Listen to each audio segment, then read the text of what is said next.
এসো এসো বন্ধুরা দলে দলে, ইমাম মাহমুদের পতাকা তলে।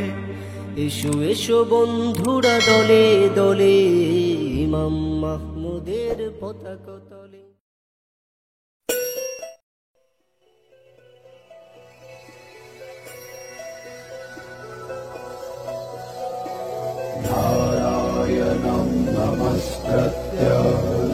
আসসালামু আলাইকুম ওয়া রাহমাতুল্লাহ। ইন্নাল হামদুলিল্লাহ ওয়াসসালাতু ওয়াসসালামু আলা রাসূলিল্লাহ ওয়া আলা আলিহি ওয়া আসহাবিহি আজমাইন।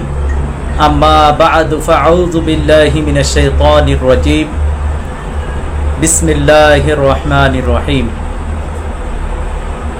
কাছে এবং দূরে, দেশে এবং প্রবাসে, যে যেখান থেকে আমাদের আজকের আলোচনা শুনছেন এবং দেখছেন, অনুষ্ঠানের শুরুতে আপনাদের সকলকে জানাচ্ছি আন্তরিক মোবারকবাদ, প্রীতি, শুভেচ্ছা ও ভালোবাসা। আমাদের আজকের আলোচনার বিষয়বস্তু হচ্ছে জগন্নাথ মন্দিরের পতাকা খুলে নিল বাজ পাখি, হিন্দু ধর্ম বিলুপ্তির পথে, হাদিস কি বলে। আপনারা প্রথমে যে ভিডিও ক্লিপটি দেখেছেন সেখানে দেখলেন যে জগন্নাথ মন্দিরের পতাকা খুলে নিল বাজ পাখি। এটি কোনো কাকতালীয় কোনো ঘটনা না, এর মধ্যে কিছু বার্তা এবং ইঙ্গিত রয়েছে যেটি হাদিস দ্বারা বোঝা যায়। কারণ মহামানবগণ যখনই পৃথিবীতে এসেছেন তখনই কোনো না কোনো সিমটম বা আলামত দেখা গেছে। আর পরাজয় দুই ধরনের, একটা হচ্ছে মানসিকভাবে কাউকে বিপর্যস্ত করে দেওয়া, মানসিক পরাজয়, এটা হচ্ছে সবচেয়ে বড় পরাজয়। আজকে আমরা দেখি সাম্প্রতিক সময় ভারতের উগ্রবাদী হিন্দুত্ববাদীরা যেইভাবে মুসলমানদের উপর অত্যাচার, নির্যাতন, জুলুম, নিপীড়ন শুরু করে দিয়েছে, এতে করে তারা ভাবতেছে যে তারাই বিজয় লাভ করবে, তারা ভারতীয় উপমহাদেশে অখণ্ড ভারত তথা রামরাজ্য প্রতিষ্ঠা করবে। কিন্তু মুসলমান মাত্রই জানে যে দিন শেষে তাদের বিজয় আসবে না, বরঞ্চ তাদের এই ফিতনার কারণে তারা নিজেরাই ধ্বংস হয়ে যাবে ইনশাআল্লাহ। এখন মানসিকভাবে তাদের যে পরাজয়টা, সেটি হাদিসের যে আলামত রয়েছে সেটির মাধ্যমেই বাস্তবায়ন হয়েছে এবং হবে। যেমন হিন্দুরা ভবিষ্যৎ বাণীতে তারা বিশ্বাসী, তাদের অনেক ভবিষ্যৎ বলনেওয়ালা বক্তা রয়েছে। বিশেষ করে তাদের যে ধর্মগুরু শ্যামাখেপা ওরফে শিবশক্তি, তাকে তারা খুব মহাব্বত করে, তার কথাকে তারা খুব মূল্যায়ন করে এবং প্রায়োরিটি দেয়। কোনো কিছু অস্বাভাবিক কিছু দেখলেই তার কাছে তারা ব্যাখ্যা নিতে যায়, ধর্মগুরুর কাছে ব্যাখ্যা নিতে যায়। যখন 2019 সালে ফণী ঘূর্ণিঝড় আঘাত করলো পুরী মন্দিরে, তারপরেই তারা শ্যামাখাপার কাছে গিয়েছিল, শিবশক্তির কাছে গিয়েছিল। তখন সেই সময় শিবশক্তি বলেছিল ভারতের জন্য অসহনীয় সংকেত, যুদ্ধের দামামা বেজে উঠবে এবং সেই যুদ্ধে ভারতের পরাজয় হবে।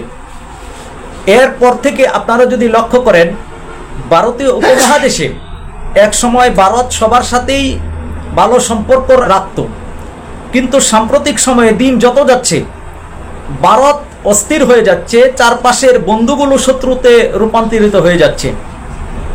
বাংলাদেশ ছিল ভারতের ঘোষিত এবং অঘোষিত বন্ধুরাষ্ট্র, কিন্তু স্বৈরশাসকের পতনের পরে বাংলাদেশকে নিয়ে ভারতের সবচেয়ে বেশি মাথা ব্যথা।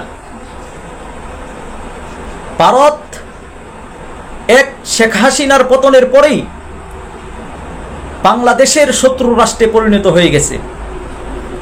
তাদের বন্ধুত্ব কোনো রাষ্ট্রের সাথে ছিল না, ভারতের সম্পর্ক ছিল, বন্ধুত্ব ছিল শেখ পরিবারের সাথে। শেখ মুজিবের সাথে তার সম্পর্ক ছিল, শেখ হাসিনার সাথে তার সম্পর্ক ছিল। ভারত কখনোই বাংলাদেশকে আপনার বন্ধু হিসেবে ভাবেনি। তারা তাদের স্বার্থের জন্য শেখ পরিবারকে ব্যবহার করে তারা এই দেশে আধিপত্য বিস্তার করে রেখেছিল, দাদাগিরি করত, এ দেশকে শোষণ করত। যখনই তাদের হাতি বানানো পুতুল সরকার স্বৈর শাসক যখন দেশ ছেড়ে পলায়ন করল, তখনই তাদের স্বপ্ন ভঙ্গ হয়ে গেল। পুরা এক রাত্রেই বাংলাদেশ তাদের শত্রু রাষ্ট্রে পরিণত হয়ে গেল। কোথায় গেল তাদের বন্ধুত্ব? আজকে তারা বাংলাদেশকে মোকাবেলা করার জন্য সকল ষড়যন্ত্র হাতে নিয়েছে। ইভেন মুসলমানদের উপরে তারা নির্যাতন শুরু করে দিচ্ছে। তারা মুসলিমদের হত্যা করছে, নির্যাতন করছে, অথচ তারা বলে যে গণতান্ত্রিক একটি দেশ হচ্ছে ভারত। কিন্তু প্রকৃতপক্ষে সেখানে কি গণতন্ত্রের কোনো চর্চা আছে?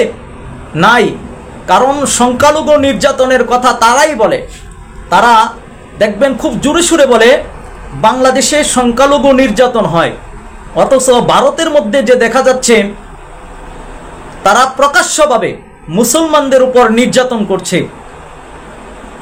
মুসলমানদের মসজিদগুলোকে গড়িয়ে দিচ্ছে, মুসলমানদের বাড়িঘরগুলো বুলডোজার দিয়ে গড়িয়ে দিচ্ছে, জয় শ্রীরাম বলতে বাধ্য করা হচ্ছে। ভারতে দেখলাম একজন আইনজীবী বলতেছে ভারতে থাকতে হলে হিন্দু ধর্মে দীক্ষিত হতে হবে, না হলে ভারত থেকে বাংলাদেশে অথবা পাকিস্তানে চলে যাওয়ার জন্য একজন আইনজীবী বলতেছে। প্রকাশ্যভাবে ভারতের বিজেপি সরকারের দায়িত্বশীল মন্ত্রীরা প্রকাশ্যভাবে মুসলিম নিধনের জন্য আহ্বান করছে, বাংলাদেশকে দখল করার হুমকি দিচ্ছে। আপনারা শুভেন্দুর কথা জানেন, সে প্রকাশ্যেই বাংলাদেশকে নিয়ে উস্কানিমূলক কথা বরাবরই বলে যাচ্ছে। তারা মুসলমানদেরকে মরণ কামড় দেওয়ার জন্য, মুসলমানদেরকে ধ্বংস করার জন্য তারা অনেক আগ থেকেই পরিকল্পনা হাতে নিয়েছে। আপনারা জানেন অগ্নিবীর প্রকল্পের মাধ্যমে 17 থেকে 22 বছরের যুবক যুবতীকে তারা 3 বাহিনীর অধীনে ট্রেনিং দিয়েছে, যেটি প্রকাশ্যভাবে বিজেপি সরকারের তত্ত্বাবধানে দেওয়া হয়েছে। তাদেরকে প্রতি মাসে 17 থেকে 18,000 রুপি টাকা দেওয়া হতো এবং এককালীন তাদেরকে 27-28 লক্ষ টাকা দেওয়া হবে। এমনকি কাশ্মীর ফাইলস নামে তারা সিরিয়াল তৈরি করেছে, যেখানে মুসলমানদেরকে চিত্রায়িত করা হয়েছে যে মুসলমানরা সন্ত্রাসী। তারা মুসলমানদেরকে হত্যা করার জন্য মিশন হাতে নিয়েছে। তারা 80 লক্ষ যুবক যুবতীদেরকে ট্রেনিং দিয়ে 2 লক্ষ অস্ত্র দিয়ে মাঠে নামিয়ে দিয়েছে। আজকে তারা মুসলমানদেরকে নির্যাতন করছে, মুসলিম মা বোনদেরকে দর্শন করতেছে, ইভেন ছোট্ট বাচ্চাদেরকেও জয় শ্রীরাম বলতে বাধ্য করছে। এই যে তাদের ফিতনা, তাদের যে অহংকার, তাদের যে দাম্ভিকতা, তারা যেইভাবে অহংকার দেখাচ্ছে, তাদের মানসিকভাবে পরাজয় করার জন্যই সর্বপ্রথম 2019 সালে ফণী ঘূর্ণিঝড় তাদের পুরী মন্দিরে আঘাত করেছে, দরজায় আগুন লেগেছে এবং পতাকা উড়ে গেছে। আবার আমরা দেখলাম 2025 সালে এসে ঠিক একই মন্দির তথা জগন্নাথ মন্দিরের পতাকা বাজ পাখি মুখে করে নিয়ে গেছে। তাদেরই ধর্মগুরু শ্যামাকাপা শিবশক্তি ব্যাখ্যা করেছে এটি হচ্ছে অসহনীয় সংকেত, হিন্দু ধর্মর বিলুপ্তির চিহ্ন।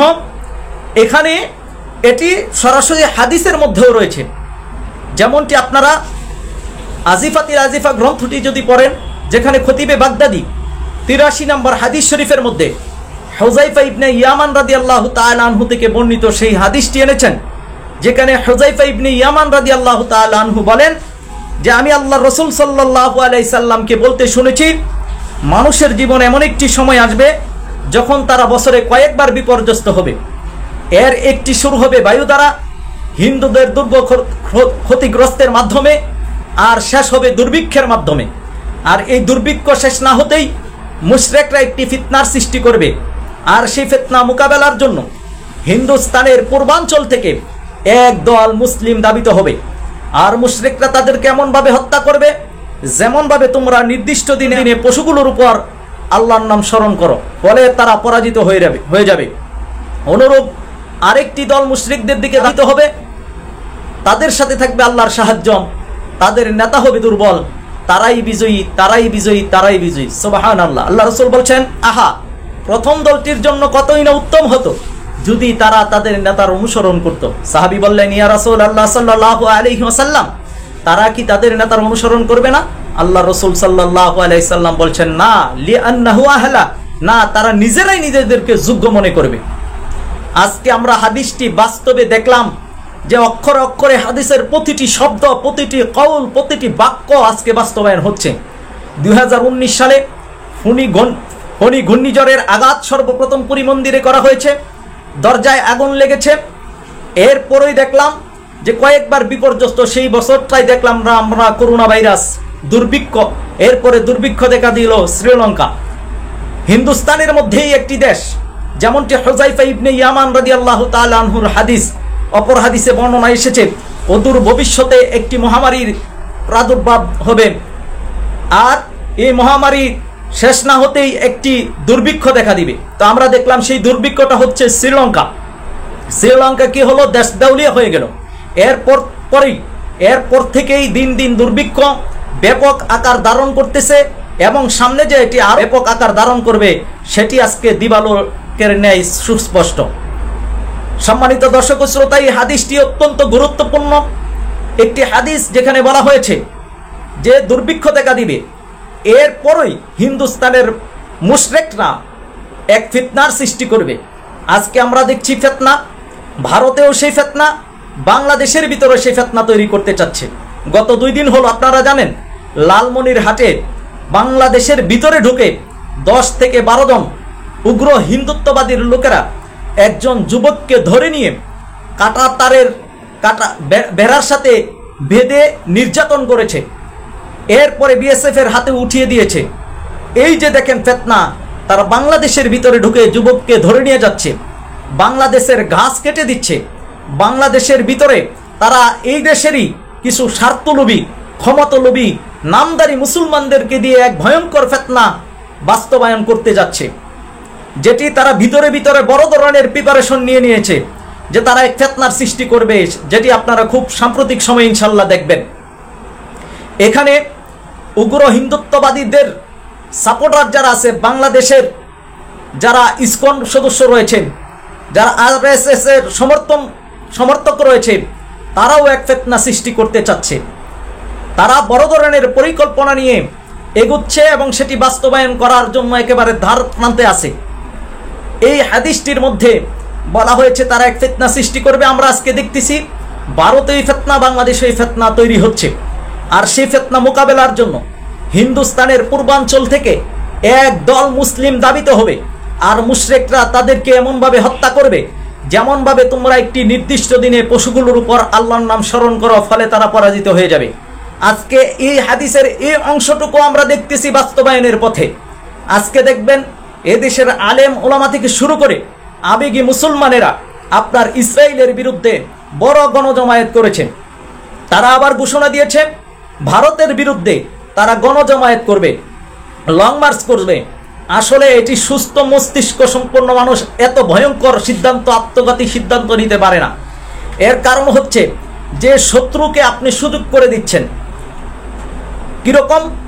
আপনার এই যে সমস্ত ওলামায়ে কেরাম একত্রিত হচ্ছেন, সমস্ত দলের মাথাগুলো একত্র হচ্ছেন, শত্রু যে কোনো সময় যদি আক্রমণ করে তখন আপনাদের অবস্থাটা কি হবে? এদেশের সাধারণ মানুষের অবস্থাটা কি হবে? আবেগকে নিয়ন্ত্রণ করতে হবে। আপনি যদি আপনার যুদ্ধ করার ইচ্ছা থাকে তাহলে আল্লাহ রসুল সাল্লাল্লাহু আলাইহি সাল্লামের সিরাত আপনাকে দেখতে হবে। আল্লাহ রসুল সাল্লাল্লাহু আলাইহি সাল্লাম কোন পদ্ধতিতে কিভাবে যুদ্ধ করেছেন। অথচ আবেগী মুসলমানদেরকে দেখি তারা প্রকাশ্যে এসে সোশ্যাল মিডিয়াতে বিক্ষোভ মিছিলে বলে যে আমরা গজওয়াতুল হিন্দের স্লোগান নিয়ে প্রথমে 7 সিস্টার দখল করব, তারপরে দিল্লি দখল করব। এই যে একটা মাথামোটা কথা, এটা কখনো কি সম্ভব? অথচ তার উপরে যদি আক্রমণ করা হয়, তার পাশে 10 জন লোক থাকবে কিনা সন্দেহ আছে, আর তারা এই ধরনের কথাগুলো বলতেছে। সুতরাং এটি কখনো সুস্থ মস্তিষ্ক সম্পন্ন মানুষ এই ধরনের আত্মঘাতী সিদ্ধান্ত নিতে পারে না। আমরা বলবো যে শত্রুর ভারী অস্ত্রের সামনে যারা আপনার ফেস্টুন নিয়ে যায়, ব্যানার নিয়ে যায়, তারা আল্লাহ রসুল সাল্লাল্লাহু আলাইহি সাল্লামের সিরাত থেকে অনেক দূরে আছে। এখন প্রশ্ন হলো, তারা কি রসুল সাল্লাল্লাহু আলাইহি সাল্লামের সিরাত জানে না? জানে, কিন্তু তারা মানে না। তারা সিরাতের পথে নাই, তারা আল্লাহ রসুলের সিরাত থেকে, কোরআন সুন্নাহ থেকে অনেক দূরে আছে। তাদের দ্বারা হবে না। তাদের দ্বারা যদি হইতো তাহলে ইমাম মাহমুদ হাবিবুল্লাহকে আল্লাহ সুবহানাহু ওয়া তাআলা দায়িত্ব দিতেন না। এজন্য আমরা দেখতেছি হাদিসের বাস্তবায়ন যে হচ্ছে, হবে, এটি সুস্পষ্ট আজকে দেখা যাচ্ছে যে হাদিসের প্রথম অংশে তারা মাঠে নামবে ইমাম মাহমুদকে না মেনেই, আর মুশরিকরা তাদেরকে এমনভাবে হত্যা করবে যেমনভাবে তোমরা নির্দিষ্ট দিনে আল্লাহ পশুগুলোর উপর আল্লাহর নাম স্মরণ করো, ফলে তারা পরাজিত হয়ে যাবে। অনুরূপ আরেকটি দল মুশরিকদের দিকে ধাবিত হবে, তাদের সাথে থাকবে আল্লাহর সাহায্য, তাদের নেতা থাকবে দুর্বল, তারাই বিজয়ী, তারাই বিজয়ী, তারাই বিজয়ী। সুবহানাল্লাহ। আল্লাহ রাসূল সাল্লাল্লাহু আলাইহি সাল্লাম প্রথম দলটির জন্য আফসোস করেছেন। আহা, প্রথম দলটির জন্য কতই না উত্তম হতো যদি তারা তাদের নেতার অনুসরণ করত। সাহাবীরা বললেন, ইয়া রাসূলুল্লাহ, তারা কি তাদের নেতার অনুসরণ করবে না? আল্লাহ রাসূল সাল্লাল্লাহু আলাইহি সাল্লাম বলছেন, না, তারা নিজেরাই নিজেদেরকে যোগ্য মনে করবে। আজকে আমরা দেখি যে প্রত্যেকটা দল নিজেকে নিজেরা যোগ্য মনে করে, তারা ঐক্যবদ্ধ হচ্ছে না। তারা ঐক্যবদ্ধ হয়ে মুসলিম উম্মাহকে করণীয় বিষয় বলতেছে না, বরঞ্চ তারা তাদের ব্যানারে, তারা তাদের মতন করে আন্দোলন দিচ্ছে, তারা তাদের মতন করে রুটম্যাপ নিয়ে, পরিকল্পনা নিয়ে তারা এগোচ্ছে। এখানে কোরআন সুন্নাহর বালাই নেই, কোরআন সুন্নাহকে প্রাধান্য দেওয়া হচ্ছে না। এজন্য বলবো যে আপনার জগন্নাথ মন্দিরের পতাকা যে একটা বাজ পাখি খুলে নিয়ে গেল, এটির মধ্যে হিন্দুত্ববাদীদের জন্য অশোভনীয় সংকেত রয়েছে, যেটি হাদিস দ্বারাও বোঝা যায়। কারণ তাদের ধর্মগুরুই ব্যাখ্যা করতেছে যে তাদের পরাজয় হবে, আর হাদিসের মধ্যে সুস্পষ্ট রয়েছে যে তারা পরাজিত হবে আর মুসলমানদের বিজয় হবে। এই গাজওয়াতুল হিন্দের যুদ্ধে মুসলমানরা মার খেতে পারে, মুসলমানদের রক্ত ঝরতে পারে, লক্ষ যুবক শাহাদত বরণ করতে পারে, মা বোনের ইজ্জত নষ্ট হতে পারে। দিন শেষে নবী আরবি মুহাম্মদ সাল্লাল্লাহু আলাইহি সাল্লাম মুসলমানদেরকে শুভ সংবাদ দিয়েছেন যে মুসলমানদেরই বিজয় হবে ইনশাআল্লাহ। সুতরাং এই বিজয় কার মাধ্যমে আসবে সেটিও হাদিসের মধ্যে রয়েছে, একজন দুর্বল বালক তথা ইমাম মাহমুদের মাধ্যমে বিজয় আসবে। সুতরাং বিজয়ী কাফেলাতে আমাদেরকে ঐক্যবদ্ধ হতে হবে। যার মাধ্যমে বিজয় আসবে তার কাফেলা ঐক্যবদ্ধ হতে হবে, তার নেতৃত্বে আমাদেরকে ঐক্যবদ্ধ হতে হবে। আজকে আমরা দেখতেছি ধর্মগুরুদের ব্যাখ্যা, হাদিসের বাস্তবতা এবং হাদিসের যে কথা সেটি দেখতেছি আমরা বাস্তবায়ন হচ্ছে। তাদের ধর্মগুরু ঠিক একই ব্যাখ্যা দিচ্ছে, বাস্তবতাও দেখতেছি যে তারাও ফিতনা সৃষ্টি করছে, আর সেই ফিতনা মোকাবেলার জন্য একদল আবেগী মুসলমানরা প্রস্তুতি নিচ্ছে। আমাদেরকে আবেগ নিয়ন্ত্রণ করতে হবে। আল্লাহ এবং আল্লাহ রসুল সাল্লাল্লাহু আলাইহি ওয়াসাল্লাম যে পদ্ধতি আমাদেরকে দিয়েছেন, সেই পদ্ধতির বাহিরে গিয়ে মন গড়া কোনো পদ্ধতিতে যদি দিন কায়েম করতে চাই, তাহলে আল্লাহর নুসরত বা সাহায্য পাওয়া যাবে না। আল্লাহর নুসরত বা সাহায্য পেতে হলে আপনার সংখ্যার দিকে তাকালে হবে না। মুসলমানরা কোনোদিন সংখ্যার দিক দিয়ে বা অস্ত্র দিয়ে মুসলমানদের বিজয় আসে নাই। প্রত্যেকটা বিজয়ের পিছনে ছিল আধ্যাত্মিকতা, প্রত্যেকটা বিজয়ের পিছনে ছিল আমিরের বা নেতার আপনার দিশা দর্শন এবং পূর্ণ আনুগত্য। আল্লাহর উপর পূর্ণ তাওয়াক্কুল, পূর্ণ আস্থা, পূর্ণ বিশ্বাস নিয়ে মুসলমানরা যদি কাজ করে, তাহলেই কেবল আল্লাহ সুবহানাহু ওয়া তাআলার সাহায্য আসবে। সুতরাং আমাদেরকে আল্লাহ তাআলা যেভাবে নির্দেশ করেছেন, আল্লাহ রসুল সাল্লাল্লাহু আলাইহি সাল্লাম যেভাবে নির্দেশ করেছেন, কোরআন সুন্নাহ যেভাবে আমাদেরকে দিশা দর্শন দিয়েছেন, আল্লাহ রসুল বাস্তবসম্মতভাবে আল্লাহ রসুল সরাসরি 27টা যুদ্ধে অংশগ্রহণ করে আমাদেরকে দেখিয়ে দিয়েছেন। ঠিক সেই পদ্ধতি যদি আমরা অবলম্বন করি, তাহলেই কেবল আল্লাহর সাহায্য বা নুসরত আসবে। পরিশেষে বলবো যে আমাদের আত্মবিশ্বাস আরো বেড়ে যায় এই হাদিসগুলো শুনে এবং তাদের ধর্মগুরুদের ব্যাখ্যা দেখে। সুতরাং তারা যে ব্যাখ্যা দেয়, এটা তাদের মন গড়া ব্যাখ্যা, এরা সঠিক ব্যাখ্যা দেয় না, বরঞ্চ আমরা যতটুকু জানি তারা হাদিসের কথাগুলো তারাও পড়াশোনা করে। এবং আবু হুরায়রা রাদিয়াল্লাহু তাআলা আনহুর গোপন বেগের যে হাদিস, তারা তাদের নামে, খ্রিস্টানরা খ্রিস্টানদের ধর্মগুরুদের নামে, ইহুদিরা ইহুদিদের ধর্মগুরুর নামে, আর উগ্র হিন্দুত্ববাদীরা তারা তাদের ধর্মগুরুর নামে চালিয়ে দেয়। মূলত এই হাদিসগুলো হচ্ছে রাসূল পাক সাল্লাল্লাহু আলাইহি সাল্লামের হাদিস, যেই হাদিসগুলোর মধ্যে ভবিষ্যৎবাণী করা হয়েছে। আর আল্লাহ রাসূল সাল্লাল্লাহু আলাইহি ওয়াসাল্লাম যাহা বলেছেন কিয়ামত পর্যন্ত তাহাই ঘটবে। আর তারা যে সমস্ত কথা তাদের ধর্মগুরুদের নামে চালিয়ে দেয়, এগুলো মুসলমানদের কাছ থেকে চুরি করেছে। সুতরাং আমরা অন্তত পক্ষে আশ্বস্ত হতে চাই এবং আশ্বস্ত করতে চাই, দিন শেষে গজওয়াতুল হিন্দের যুদ্ধে মুসলমানদেরই বিজয় হবে ইনশাআল্লাহু তাআলা। আসুন, যার মাধ্যমে বিজয় হবে সেই আল্লাহ প্রদত্ত বান্দা ইমাম মাহমুদ হাবিবুল্লাহর নেতৃত্বে আমরা ঐক্যবদ্ধ হয়ে আল্লাহর জমিন, আল্লাহর দিনকে কায়েম করার জন্য চেষ্টা করি। আল্লাহ তাবারক ওয়া তাআলা আমাদেরকে কবুল করুন। আমিন ইয়া রাব্বাল আলামিন। আসসালামু আলাইকুম ওয়া রাহমাতুল্লাহ। ওহে মুসলিম, তুমি দেখছো না কেন বিশ্বের পরিণাম? কাফের তাগুত নিয়েছে কেড়ে তোমাদের সম্মান। এখনো কেন ঘুমিয়ে তোমরা না দিয়ে স্লোগান? জিহাদি সমাধান, এর জিহাদি সমাধান, জিহাদি সমাধান।